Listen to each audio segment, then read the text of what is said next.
Eyo, hammaga salom. Bugun biz fantastik filmlar haqiqatga aylangan nuqtadamiz. Restoranlarda sizga jilmayib turgan ofitsiantlar o'rniga simsiz buyruqlarni bajaruvchi robotlar xizmat ko'rsatsa-chi?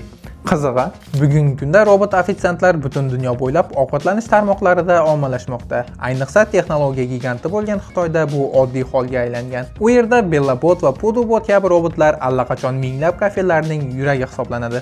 Bu kabi robotlarni ko'rish uchun Xitoyga borish shart emas. Dunyo texnologiyalari O'zbekistonga ham yetib kelgan. Masalan, Markaziy Osiyoning eng yirik osh markazlaridan biri bo'lgan Beshqozonda ham mana shunday robotlarni uchratish mumkin. Ushbu robot ofitsiantning modeli esa Canon Dinerbot T10E.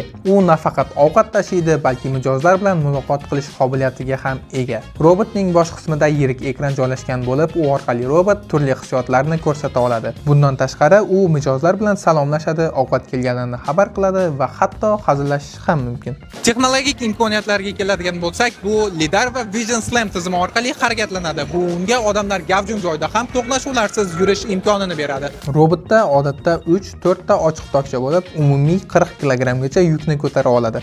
U juda ixcham dizaynga ega bo'lib, bor yo'g'i 59 sm kenglikdagi yo'laklardan bemalol o'ta oladi. Bu model to'liq quvvat bilan 12 soat tinimsiz ishlay oladi. Eng qizig'i, quvvati tugay boshlaganda robot o'zi mustaqil ravishda quvvatlash stansiyasiga boradi.